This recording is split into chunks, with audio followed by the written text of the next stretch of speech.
মৰমৰ ছাত্ৰ-ছাত্ৰীসকল, আজি আমি পঞ্চম শ্ৰেণীৰ পৰিৱেশ পাঠ্যপুথিত থকা পাঠ নম্বৰ হৈছে 12 আৰু পাঠটোৰ নাম হৈছে আমাৰ দেশ। এই পাঠটোৰ পিছফালে থকা প্ৰশ্ন উত্তৰসমূহ মই তোমালোকক ধুনীয়াকৈ বুজাই দিম। তোমালোকে ভিডিঅ'টো মন দি শুনিবা। প্ৰথমে তোমালোকে 1 নম্বৰটো চোৱা, কি কৈছে? উত্তৰ লিখা। প্ৰথমে তোমালোকে ক নম্বৰটো চোৱা, কি কৈছে? ভাৰতবৰ্ষৰ চাৰিসীমাত থকা ৰাষ্ট্ৰকেইখনৰ নাম। তোমালোকে এই প্ৰশ্নৰ উত্তৰটো এনেকৈ লিখিবা যে ভাৰতবৰ্ষৰ উত্তৰ দিশত আছে নেপাল, চীন আৰু ভূটান। পূবে আছে ম্যানমাৰ। পশ্চিম আৰু উত্তৰ পশ্চিম দিশত পাকিস্তান আৰু আফগানিস্তান। দক্ষিণ দিশত শ্ৰীলংকা অৱস্থিত। তোমালোকে এইটো এনেকৈ লিখিবা। তাৰপিছত খ নম্বৰ, ভাৰতবৰ্ষৰ পৰিবহণ ব্যৱস্থাকেইটাৰ নাম লিখা। এই প্ৰশ্নৰ উত্তৰটো তোমালোকে এনেকৈ লিখিবা যে ভাৰতবৰ্ষৰ পৰিবহণ ব্যৱস্থাকেইটাৰ নাম হ'ল 1 নম্বৰ পথ পৰিবহণ, 2 নম্বৰ ৰেল পৰিবহণ, 3 নম্বৰ জল পৰিবহণ, 4 নম্বৰ আকাশী পৰিবহণ, মানে আমি এৰোপ্লেন তাৰপিছত হেলিকপ্টাৰ এইবিলাকৰ সহায়ত যে এঠাইৰ পৰা আন ঠাইলৈ যাওঁ, এইটো কি কয়? আকাশী পৰিবহণ। আৰু 5 নম্বৰ হৈছে ৰছী পৰিবহণ। ৰছী পৰিবহণ হৈছে এইটো পাহাৰীয়া দুৰ্গম অঞ্চলত এই ৰছী পৰিবহণ ব্যৱস্থা আছে। তাৰপিছত গ নম্বৰ, ভাৰতৰ 4খন প্ৰধান নৈৰ নাম। তোমালোকে ভাৰতৰ 4খন প্ৰধান নদীৰ নাম লিখিবা। গংগা, তাৰপিছত যমুনা, তাৰপিছত মহানদী, গোদাবৰী, কৃষ্ণা, কাবেৰী, এইবোৰ হৈছে মানে ভাৰতৰ প্ৰধান নদী। তোমালোকে যিকোনো 4খনৰ নাম লিখিলেই হ'ল। তাৰপিছত ঘ নম্বৰ, ভাৰতৰ 2টা পৰ্বতৰ নাম। তোমালোকে এনেকৈ লিখিবা যে ভাৰতৰ 2টা পৰ্বতৰ নাম হ'ল হিমালয় পৰ্বত আৰু নীলগিৰি পৰ্বত।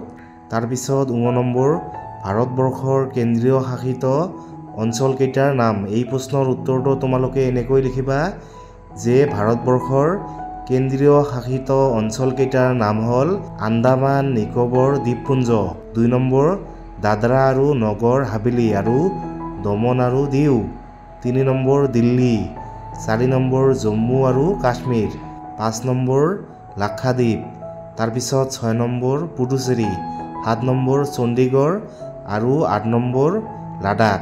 মানে ভাৰতত মুঠ 8খন কেন্দ্ৰীয় শাসিত অঞ্চল আছে। এইবিলাকৰ নাম তোমালোকে মুখস্থ কৰিবা। তাৰপিছত প্ৰথম 6 নম্বৰ, আমাৰ দেশৰ বৰ্তমান প্ৰধানমন্ত্ৰীগৰাকীৰ নাম কি? এইটো আমি সকলোৱে জানো, নৰেন্দ্ৰ দামোদৰ দাস মোদী। তাৰপিছত 2 নম্বৰ, ক অংশৰ লগত খ অংশ মিলাই দিয়া।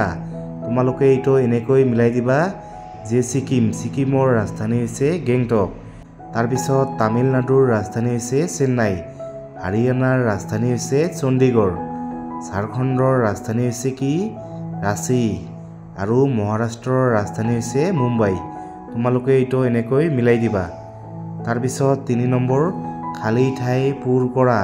ক নম্বৰ, ভাৰতবৰ্ষত দেশখন ৰাজ্য আছে। তোমালোকে লিখিবা ভাৰতবৰ্ষত 28খন ৰাজ্য আছে।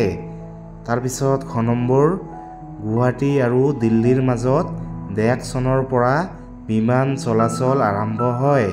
তোমালোকে চনটো মনত ৰাখিবা। 1981 চনৰ পৰা গুৱাহাটী আৰু দিল্লীৰ মাজত মানে বিমান চলাচল আৰম্ভ হয়। তাৰপিছত গ নম্বৰ, ভাৰতত মুঠ 1টা প্ৰধান জাহাজ বন্দৰ আছে। তোমালোকে খালী ঠাইত লিখিবা যে ভাৰতত মুঠ কিমানটা? 12টা প্ৰধান জাহাজ বন্দৰ আছে। তাৰপিছত ঘ নম্বৰ, দেশ ভাৰতৰ ৰাজধানী। তোমালোকে লিখিবা যে নতুন দিল্লী ভাৰতৰ ৰাজধানী। তাৰপিছত 4 নম্বৰ, ভাৰত নামটোৰ উৎপত্তিৰ বিষয়ে লিখা। তোমালোকে এই প্ৰশ্নৰ উত্তৰটো এনেকৈ লিখিবা যে প্ৰাচীন কালত ভৰত নামৰ এজন বৰ প্ৰতাপী ৰজাই ইয়াত ৰাজত্ব কৰিছিল। ভৰত ৰজাৰ নাম অনুসৰি আমাৰ দেশখনৰ নাম ভাৰত বা ভাৰতবৰ্ষ হ'ল বুলি পণ্ডিতসকলে কয়। আনহাতে ভাৰতবৰ্ষৰ মাজেদি বৈ যোৱা সিন্ধু নৈ, যাক লেটিন ভাষাত ইণ্ডাছ বুলি কোৱা হয়, সেই ইণ্ডাছ শব্দৰ পৰাই ইংৰাজীত ইণ্ডিয়া হয় বুলি কোনোৱে কয়। তোমালোকে এইটো এনেকৈ লিখিবা। তাৰপিছত 5 নম্বৰ, ৰাষ্ট্ৰীয় সংহতি বুলিলে কি বুজায়? এই প্ৰশ্নৰ উত্তৰটো তোমালোকে এনেকৈ লিখিবা যে জাতি, বৰ্ণ, ধৰ্ম, ভাষা নিৰ্বিশেষে একাত্ম হৈ দেশ আৰু দেশৰ জনগণৰ প্ৰতি যি সন্মান আৰু সদ্ভাৱ দেখুওৱা হয় সেয়াই হৈছে ৰাষ্ট্ৰীয় সংহতি। শান্তি, সম্প্ৰীতি আৰু একতা থাকিলেহে দেশৰ প্ৰগতি সম্ভৱ হয়। সংহতি হৈছে ৰাষ্ট্ৰখনৰ ঐক্য, শান্তি আৰু প্ৰগতিৰ মূল চাবিকাঠি। তোমালোকে এই প্ৰশ্নৰ উত্তৰটো এনেকৈ লিখিবা আৰু এইটো মুখস্থ কৰিবা। তাৰপিছত 6 নম্বৰ, আমাৰ ৰাষ্ট্ৰীয় পতাকাখনৰ ছবি আঁকা। তোমালোকে ধুনীয়াকৈ এখন ৰাষ্ট্ৰীয় পতাকাৰ ছবি আঁকি ৰং কৰিবা।